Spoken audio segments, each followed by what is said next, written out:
So, I am back with Resident Evil 6! Yeah, the announcer's back, so that's neat. Although I didn't come up with this. Some kid pointed out to me. The 6, yeah. It looks like a giraffe is, having oral sex done on him. Like, once you see it, you can't unsee it. But, yeah, so that happened. I find that funny. But yeah, no, so, it's been a while, it's been a minute since I've done anything Resident Evil. And the issue is that when I was working on Resident Evil 6, that was when I started recording gameplay footage and not using just trailer footage. And that happened halfway while I was playing through Resident Evil 6, and so I just kind of was procrastinating on 6 for the longest time. And finally, I got around to finishing 6, and what happens is Resident Evil Infinite Darkness comes out, which takes place after 4 but before 5, and then the Resident Evil 4 remake comes out, which is happening before 6, and I was trying to do this chronologically, but I just got Resident Evil 4 remake, and I'm playing through that right now, and so yeah, the whole chronological order thing is a mess. I'm going to try and fix it by doing 6, and then jumping back to 4, and then Infinite Darkness, and then, oh wait, I forgot about Vendetta. I gotta review Vendetta as well. So, yeah, it's a complete mess. So I'm doing 6 right now, and at time of this recording, I haven't done 4, Infinite Darkness, or Vendetta yet, and then I will do 7 and 8. But yeah, Resident Evil 6, one of the most controversial of the series because of the quick time events, and everyone complained that it was too action focused. So yeah, is it really as bad as everyone claims it is? Not as much as you think. Let's get into it. Then you should have no problem turning yourselves in.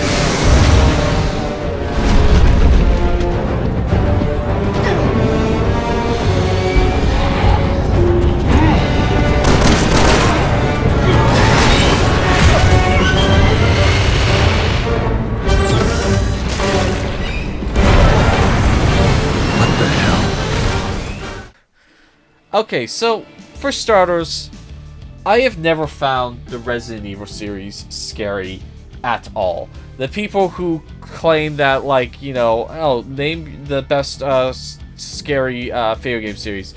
Anyone who says Resident Evil is, I'm sorry, a pansy-ass pussy. I'm sorry.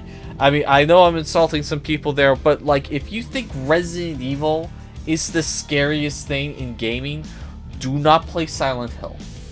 Do not play Dead Space.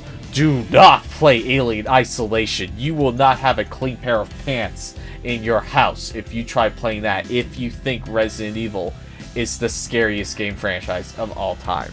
I mean, like, Resident Evil, for me, has never been scary in the slightest. There's one exception, and that's maybe the opening level to Resident Evil 4 and the regenerator sequence from Resident Evil 4. But the opening level, I didn't find scary, as I just found so atmospheric that it had this great creepy vibe to it. But I didn't even find that scary. It was only the regenerator sequence where it's like, okay, this is really creepy and I love it. Okay, but I've never found the series scary. People say that, like, one of the scariest moments of all time in gaming history is the very first one in 96 when that zombie turns around. It's like, okay, I'm sorry, I don't see it. I really don't. So when I started hearing people complaining about Resident Evil 6 not being scary but being action-packed, it's like, where have you been Like, Resident Evil 4 is such an action game. I cannot stress that enough. You look at the original Resident Evil 4, haven't played the remake yet, or I haven't gone through the remake yet, so I can't attest to that. But you play the original Resident Evil 4, which I've had several times, and it's such an action game. I cannot stress that enough.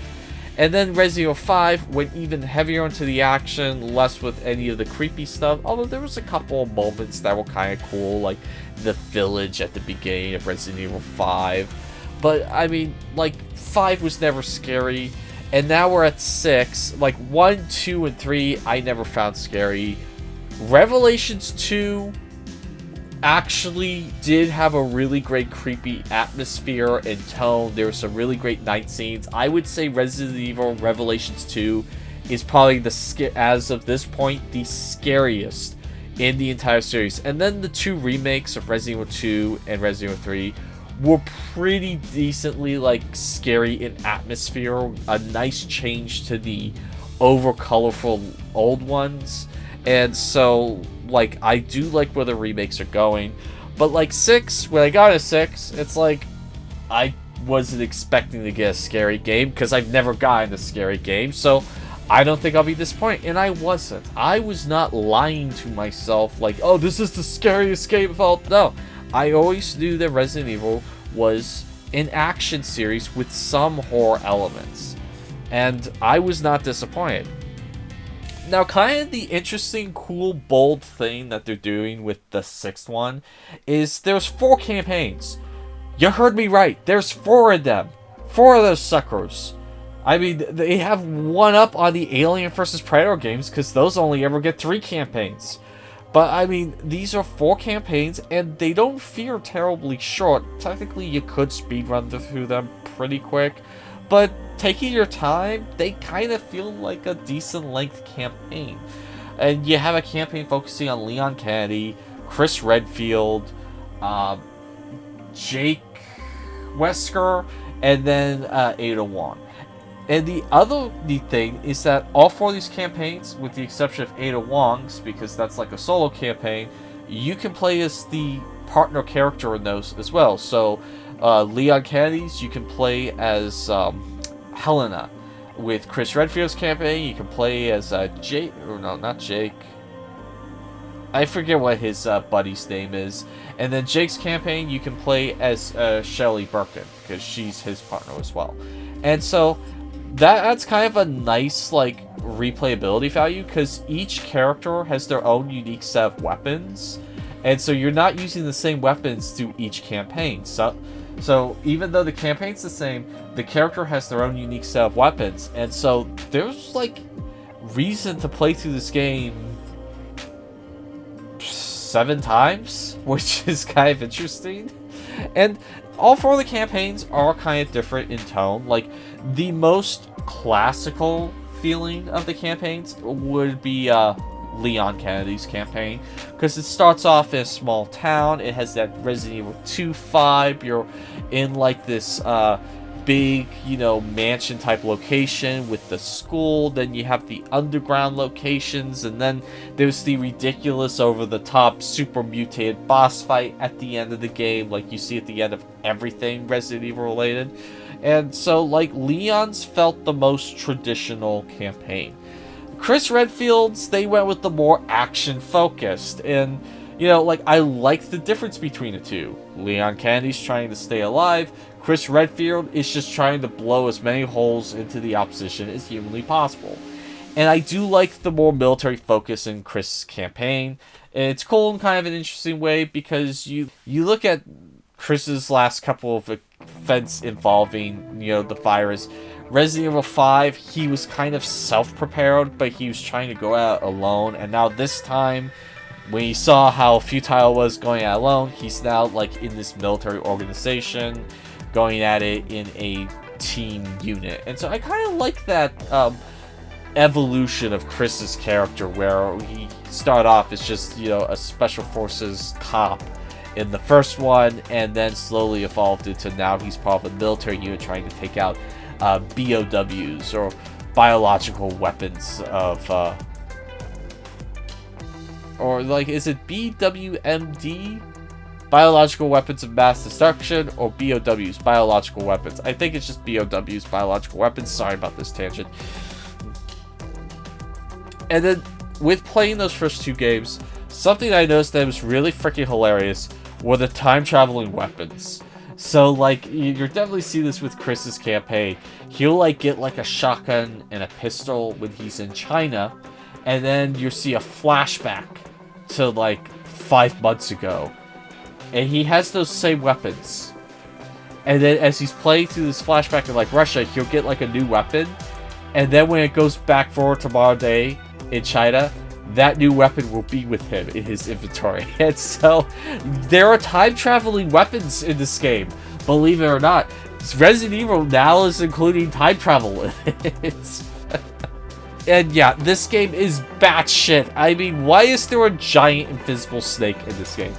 There is no explanation for it. It's not like, oh, that must have escaped the lab. No, there's just a giant fucking invisible snake in this game for no fucking reason. And part of me hates it, but part of me loves it as well. It's just like, you know what? Give me your best shot. Let's just get as fucking insane with this game as humanly possible. There's a jet fighter sequence. There is a escape sequence on a Ducati motorcycle from an attack helicopter that is just spamming missiles left and right. I mean, like, this feels like Michael Bay was brought on to make a Resident Evil game. And it is as glorious as it sounds. In its most corrupted way possible. Like, yeah, no, I would never want Michael Bay to make a Resident Evil movie, let alone a Resident Evil video game, because I want him to make action movies. I don't really want him to do horror. But hey, we're here, we might as well go with it, okay? Let's Michael Bay the shit out of this game. And then Jack's campaign is more experimental, but definitely with that Resident Evil 3-5 with the Uzbekistan, or is it the Uzbekistan or Ubastank? Whatever the fuck that creature is called. The special, like, giant nemesis type creature that's obsessed with Jack and Cheryl. So, like, they have that going on. And, you know, those sequences are fun. I'll give it that. But I gotta give it to, like, Leon's campaign probably being my favorite. Chris being my second favorite. Although some of the dialogue just gets so freaking ridiculous in Chris Redfield's campaign. I mean, like, definitely, like, there's, like, some fratty type of, like, bro talk going on in the Chris campaign. And then Ada Wong's campaign is, like, a lot more puzzles and explaining shit, because, like, played alone, out of context, these campaigns don't make a whole lot of sense. And, like, there's moments where it's just like, why is this person after this person? Why are these people trying to do this thing? I'm kind of lost, and you gotta play all 4 of the campaigns back to back to be able to follow the story. Bold concept, guys, for Capcom, but the execution is just off. I won't say it's bad, it's off. Now, lying in this game is amazing. Just like it was in Resident Evil 5, I think the lying is even better than Resident Evil 5. And, like, truly spectacular that they were able to get this level of lighting on characters on a PS3 and Xbox 360 game. Now, granted, I am playing this backwards compatible on a PS5, and it is the PS4 HD update with the higher resolution. But, I mean, come on, those lighting effects did not get improved at all. It's the same lighting effects from 2012, and they're still really impressive. And then, of course, while speaking about the PlayStation 5 upgrades to a locked 60 frames per second, which is buttery smooth, and of course, I didn't see any kind of slowdown, and so that's kind of neat that you now have a fluid 60 frames per second on this game. And then let's talk about the elephant in the room while we're at it. The QuickTime effects. Are there too many QuickTime effects in this game? Absolutely. Are they the worst implementation of QuickTime effects? Fuck no! Worst QuickTime events were in Spider-Man 3. You want to rage quit a game and you want to destroy an entertainment room? Go play Spider-Man 3 on a PC and you watch the rage begin. Because not only were those QuickTime events, you needed to have spider-like reflexes. They switched up the pattern on you every single time, so you couldn't even memorize the keyboard layout. Like, okay, I have to hit E, A, D, and then spacebar. No, they would switch that shit on you where it's like, okay, I have to hit the spacebar and shit. And then next time, A, W, click. Left mouse click. That didn't work? Okay. Right mouse click, middle mouse button click, spacebar, escape button. And they just swap it up on you. And so, like, that is the worst implementation. After playing that, I don't give a rat's ass about QuickTime effects. Like, the only thing else I could think that is as bad as Spider-Man 3's QuickTime events are Resident Evil 4's professional QuickTime events. Like, Resident Evil 4's professional difficulty was a lot of fun until I got to the QuickTime events. I nearly destroyed my computer out of rage because those QuickTime events, you needed to have fingers faster than the speed of light to complete those. And, like, that shit just pissed me off as well. So, the QuickTime events in Resident Evil 6, I don't hate them. I mean, I'm not nuts about them, but I don't hate them as much as other people do.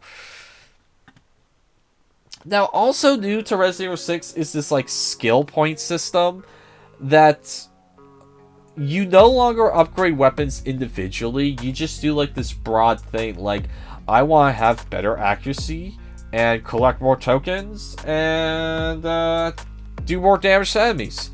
And that, like, is applied to all characters. So the one skill system is applied to all characters and weapons. I don't know what to think about that. There's kind of like a easy, not having to worry about it type of feel to it. But at the same time, there is kind of something missing with being able to individually customize each and every weapon like you did in Resident Evil 4. And so, you know, like, I don't know what really to think about it. I'm kind of like a hit and miss on that. I don't exactly hate it, but I don't love it either. And then, like, the movement in the game is a fucking dream. I can't stress that enough. Finally, for the first time in Resident Evil games, outside of the Revelation games, I can move like an actual human being. I can actually walk while aiming, I can jump, I can move around, I can actually move like a human being. And I think I might like the movement better than the RE2 and 3 remakes. I don't know, I have to go play those again, especially since I got the free upgrade, and I haven't played those in the next-gen versions yet. But, I mean, the movement in Resident Evil 6 is a dream come true, and because of that, I had so much fun with this game. I know there are the really die-hard sell-it Resident Evil fans, like, it's not scary if you can move like a human being, you have to take, like, controls. Like, please don't talk to me. Because, you know, like, honestly, if you think the only way to have a scary game is to have tank-like controls where you're moving like a special needs patient, then you don't know scary. Alright? You need pathetic tricks to make a game scary. Well, I prefer atmosphere and tone and, you know, actual horror to scare me. Alright? This doesn't scare me when I have to control a tank. It pisses me off. And so the fact that you could actually move Leon Kennedy, Chris Redfield, Ada Wong like human beings is just finally Capcom was listening. And I'm so appreciative that the RE2 and 3 remakes have kept this from Resident Evil 6. I am so happy. Those games are actually fun now because you can actually move like a real human being. And so, now something funny I found with this game, and part of me doesn't like it, but part of me absolutely loves it in that, let's just go with the Michael Bayhamism. Everyone, and I do mean everyone, knows Kung Fu in this game. And it is as ridiculous as you could possibly imagine. Like, basically, go through this game without using any guns. It'll be interesting. Like, everyone knows Kung Fu in this game. And so you could literally, like, just do, like, kickboxing maneuvers on zombies without pulling out a gun. And it is so ridiculous. I love it. It's awesome. Like, I rarely ever sometimes use my guns because the kickboxing taekwondo Bruce Lee moves are freaking hilarious. And everyone does it. Every partner. I mean, like, it makes sense for, like, Shelly and Chris's partner to do it because they're both, like, military agents. But, like, Helen with Leon, or Helena with Leon, her being able to do these, like, kung fu moves, it's like, I thought you were just a civilian. Like, what's going on here? Are you a secret government agent? So I absolutely loved the fact that every character knew kung fu for the zombies. Oh, and then going back to Leon's campaign, there was this annoying shit with the story. The stories are batshit crazy, okay? Keep that in mind. But, like, with Helena, like, Leon meets her, it's like, why did this happen? And she's like, I'll tell you, but not here. It's like, there's no zombies here right now. You can tell me real quick. Why did this happen? It's like, it's too important to tell you right here. We have to get to the church. And then there's, like, a downtime where they have some downtime. And they're not being attacked. It's like, hey, so we got a couple of minutes to kill. You mind telling me, like, why this is all happening? It's like, I can't tell you right now. We have to wait till we get to the church. And it's like, okay. And so hours go by, and, like, Helena is not telling you shit. And it's like, hey, Helena, like, we're on this bus driving to the church. We're not being attacked right now. We have other people with guns on this bus. How about you tell me why this is all happening? It's like, I still can't tell you. We have to get to the church before I tell you. And so finally, after hours, you get to this church. And then you get inside the church, like, okay, now, we're in the church. Start talking. It's like, not yet. We have to get through that door. It's like, okay, you know what? Fuck you, lady. Finally, when she tells you what's going on, it's like, okay. What are you looking for? I'm looking for a rock to beat you to death with because you could have fucking told me that. And where's a rock? I'm going to kill you. You could have told me that shit at any time, Helena. You didn't have to fucking wait this long. So, it's just so fucking stupid. Like, just... And then the other thing I absolutely love, it is so ridiculous that it borders on the obscenely stupid, is the fact that Simmons won't die. You kill this motherfucker like 229 million times in this game, and he just will not die. He's like that chick from the second Austin Powers movie. Why won't you die? Like, that's how I felt every time I killed Simmons. It's like he always showed back up. And so every time they showed him absolutely dying, it's just like, yeah, bullshit. Bull fucking shit. He's going to be back in like another 5 minutes.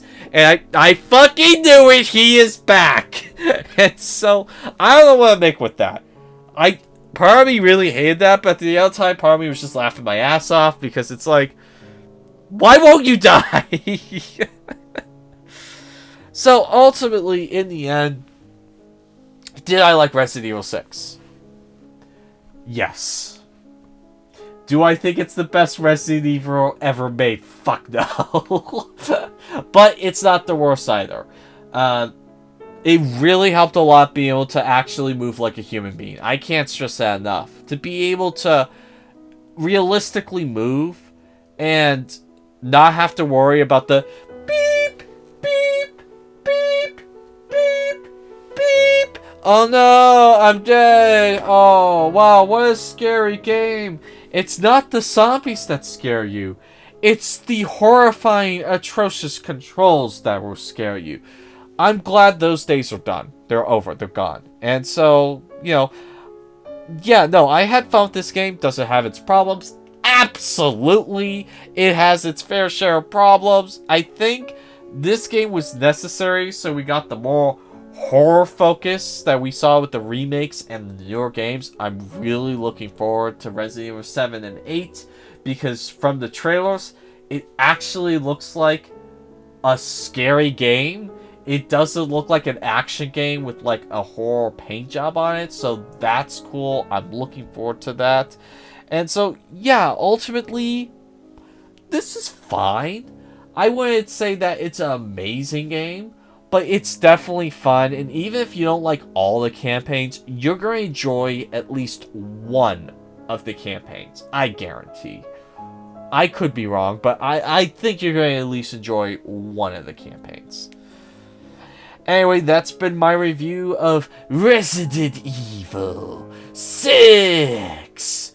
I reviewed this on the PlayStation 5, running backwards compatible with the PlayStation 4 HD edition. My name's Christopher Connell with 11 Hour Reviews, and that will be all for today. Sorry.